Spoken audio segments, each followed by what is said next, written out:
Hola, ¿qué tal? Su servidor Misael Morales Pineda, estudiante de la Maestría de Derecho Constitucional. Agradece la apertura por la exposición de los temas de los casos de la Corte Interamericana de Derechos Humanos. De manera introductoria de lo que es el caso Baena Ricardo contra Panamá, la Constitución Política de la República de Panamá, además de la reforma del 72 y posteriormente en otras reformas, y en los actos legislativos de 1994, la República de Panamá es un Estado soberano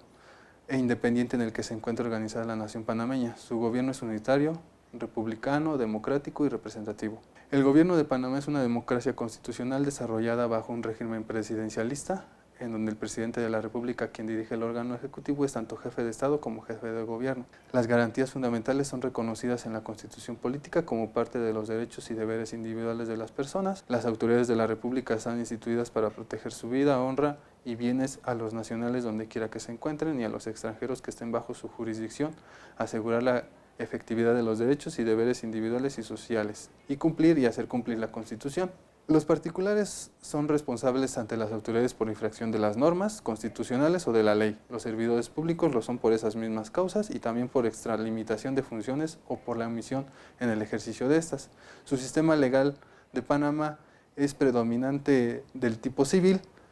como opera tanto en Centro y Sudamérica. La ley obliga tanto a los nacionales como a los extranjeros residentes o transeúntes en el territorio de la República. Y una vez promulgada, la ignorancia de ella no sirve de excusa para su cumplimiento. Ninguna ley en el territorio panameño tiene efectos retroactivos a menos de que sean del orden público o de interés social,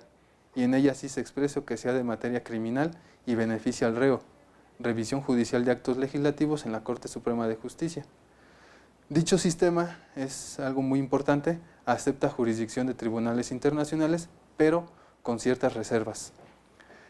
La administración de justicia es gratuita, expedita e ininterrumpida y corresponde principalmente al órgano judicial constituido por la Corte Suprema de Justicia, los tribunales y los juzgados establecidos por la ley.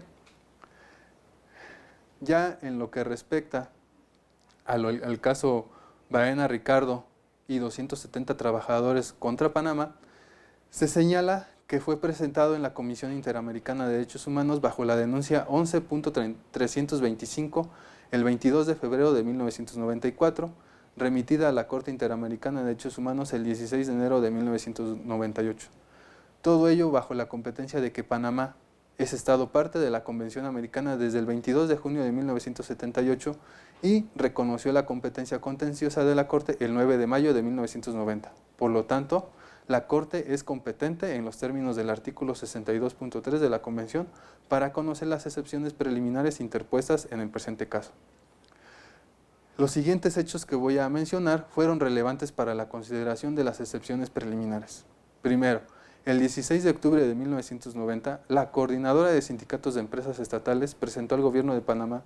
un pliego de peticiones de carácter laboral que incluían ciertos cambios propuestos en su programa político de gobierno, los cuales, según la dirigencia sindical, afectaban a la clase trabajadora. Consecuentemente, el 16 de noviembre de 1990, el Estado rechazó todas las solicitudes, razón por la cual la coordinadora convocó a una marcha el 4 de diciembre de 1990 y a un paro laboral que se efectuaría el día siguiente. Estas acciones fueron tomadas de carácter de movimiento reivindicativo. Posteriormente, ya el día 4 de diciembre de 1990, se realizó la marcha. Paralelamente a la marcha, el exjefe de la Policía Nacional y otros militares detenidos escaparon de la cárcel de la isla prisión de Flamenco y tomaron el cuartel principal de la Policía Nacional. En tal virtud, el Estado vinculó este hecho con la marcha organizada por los dirigentes sindicales, razón por la cual se suspendió el paro de labores programado para el día 5 de diciembre de 1990 a las 7:30 de la mañana. Todo ello dio como resultado que el Estado considerara que la acción sindical fue una participación cómplice con el fin de derrocar al gobierno constitucionalmente instalado y propuso el despido masivo de todos los trabajadores que habían participado en la marcha,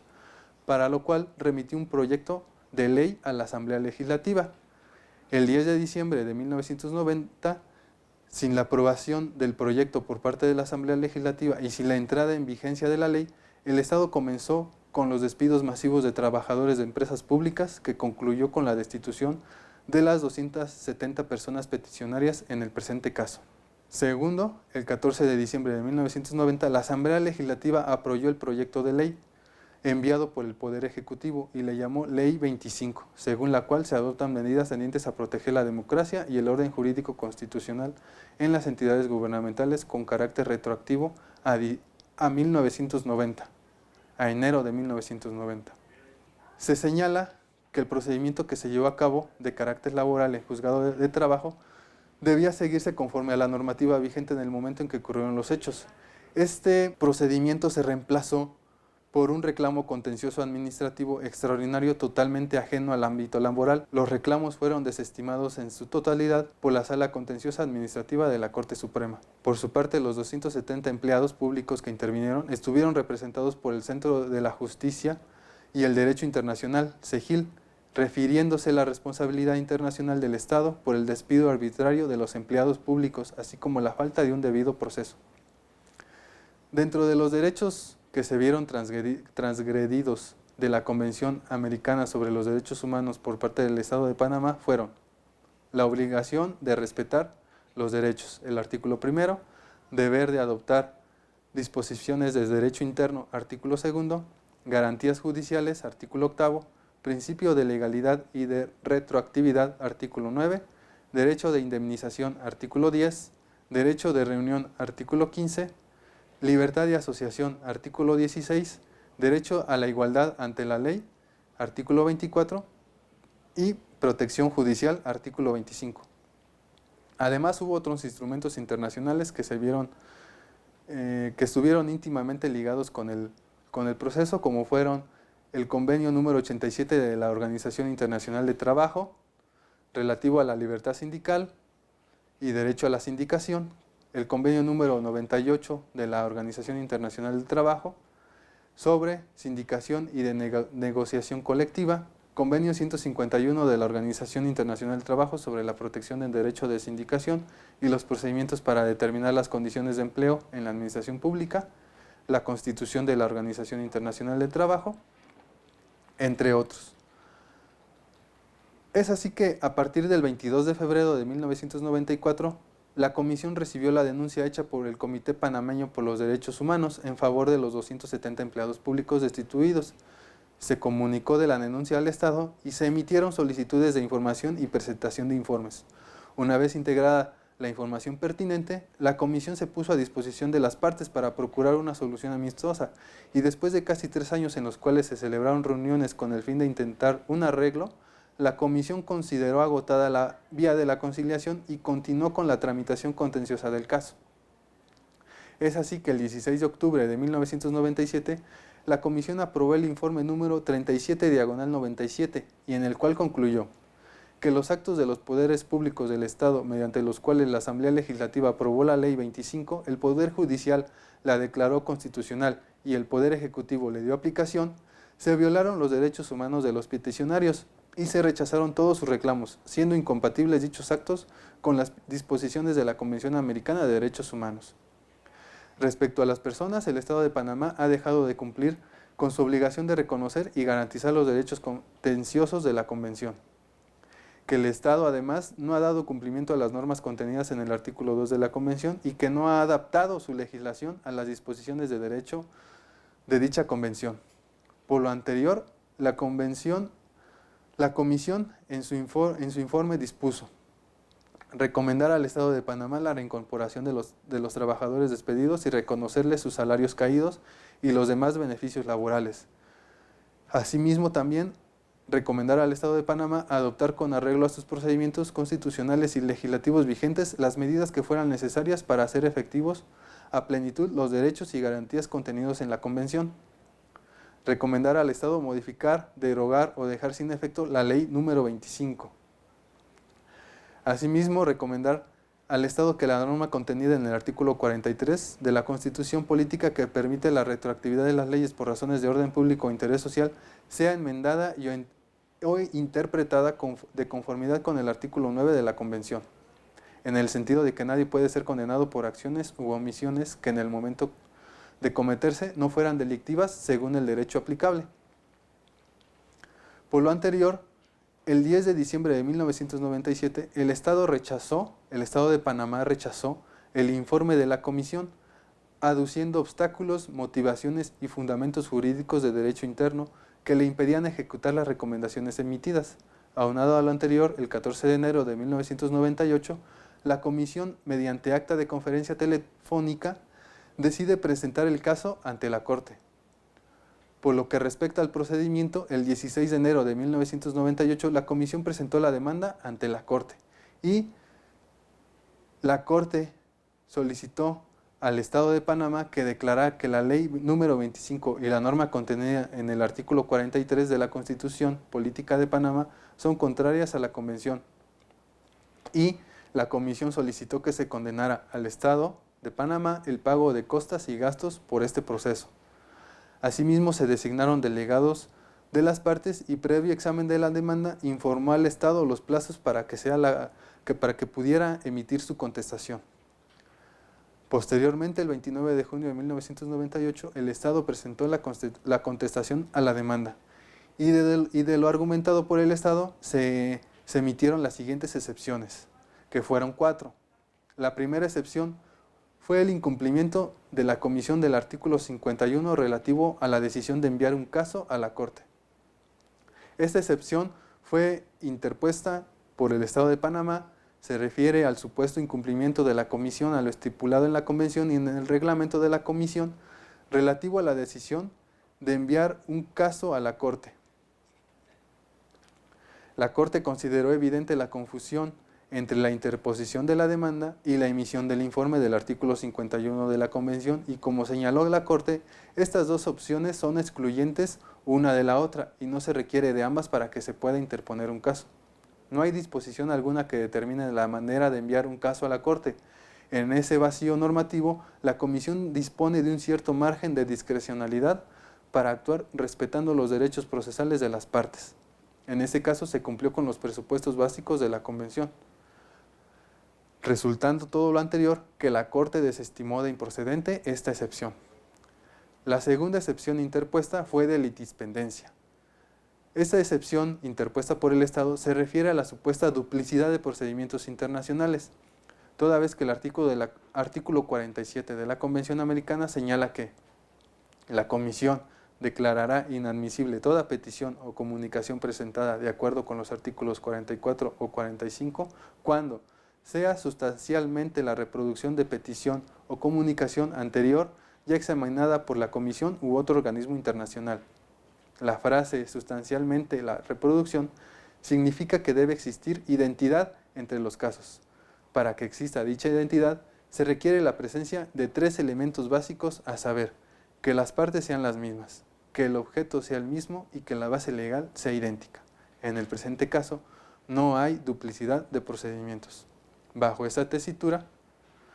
la Corte desestimó de improcedente esta excepción. Tercera excepción.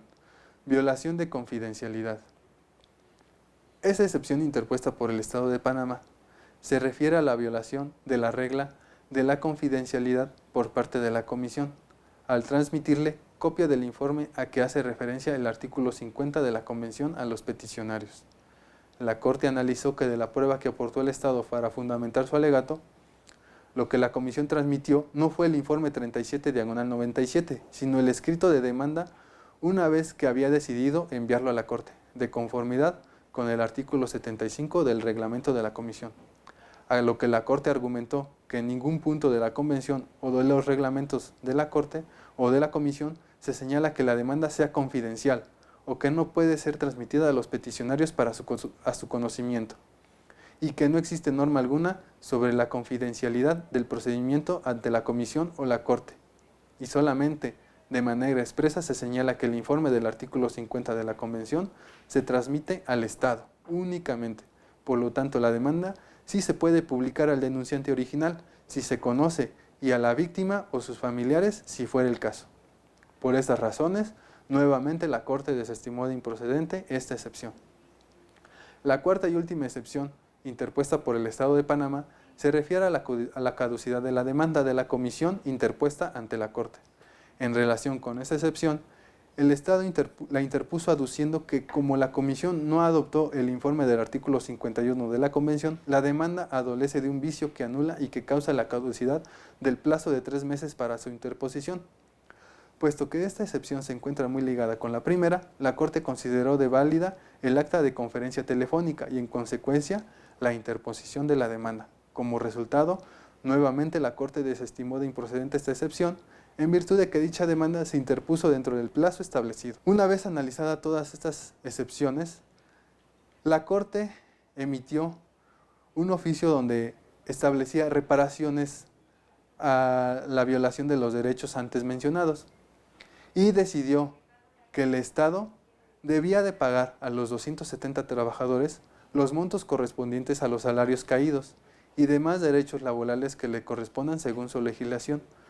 pago que, en el caso de los trabajadores que hubiesen fallecido, deberá hacerse a sus derechohabientes.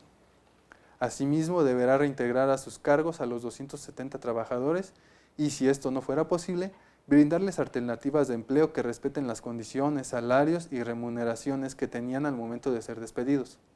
En caso de no ser tampoco posible esto último, el Estado deberá proceder al pago de la indemnización que corresponda a la terminación de relaciones de trabajo, de conformidad con el derecho laboral interno. De la misma manera, a los derechohabientes de las víctimas que hayan fallecido, el Estado les brindará las retribuciones por concepto de pensión o retiro que les corresponda. El Estado deberá proceder a cumplir con lo establecido en el presente punto resolutivo en el plazo de máximo de 12 meses contados a partir de la notificación de la sentencia de fondo, reparaciones y costas. Asimismo, la Corte, en sus resolutivos, declaró que violó los principios de legalidad y retroactividad consagrados en el artículo 9 de la Convención Americana, violó los derechos a las garantías judiciales y que violó el derecho a la libertad de asociación consagrado en el artículo 16 de la Convención. Asimismo, incumplió las obligaciones generales de los artículos de la Convención en conexión con las violaciones de los derechos sustantivos señalados. Asimismo, en fecha 28 de junio del 2012, la Corte declaró que el Estado ha cumplido con el último desembolso convenido de los acuerdos, ha cumplido con la emisión de los comprobantes de certificados de garantía emitidos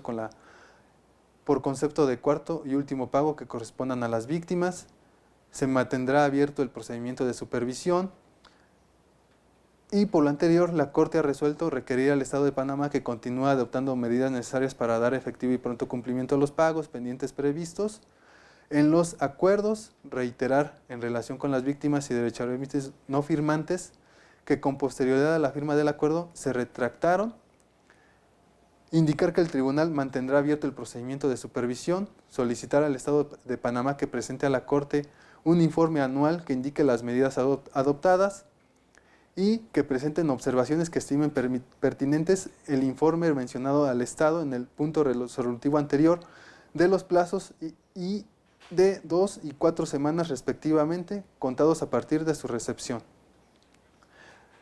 Podemos concluir que el Estado de Panamá actuó de manera arbitraria e ilegal, toda vez que llevó a cabo medidas que no estaban reguladas en el momento en que se suscitaron los hechos, aplicando la ley número 25 que no era vigente. En una primera etapa, el Estado de Panamá no quiso acatar las recomendaciones realizadas, sin embargo, reconoció la competencia contenciosa y asimismo, el Estado de Panamá formuló excepciones que la Corte desestimó de improcedentes, no tenían sustento legal, sin embargo, a partir del año 2012 ha llevado acciones resolutivas en cuanto al caso, como son reinstalaciones, pago de salarios caídos, indemnizaciones de gastos y costas y daño moral, así como otros pagos derivados de dicha sentencia. Todo ello como procedente para posteriores casos que se llegaran a presentar. Muchas gracias.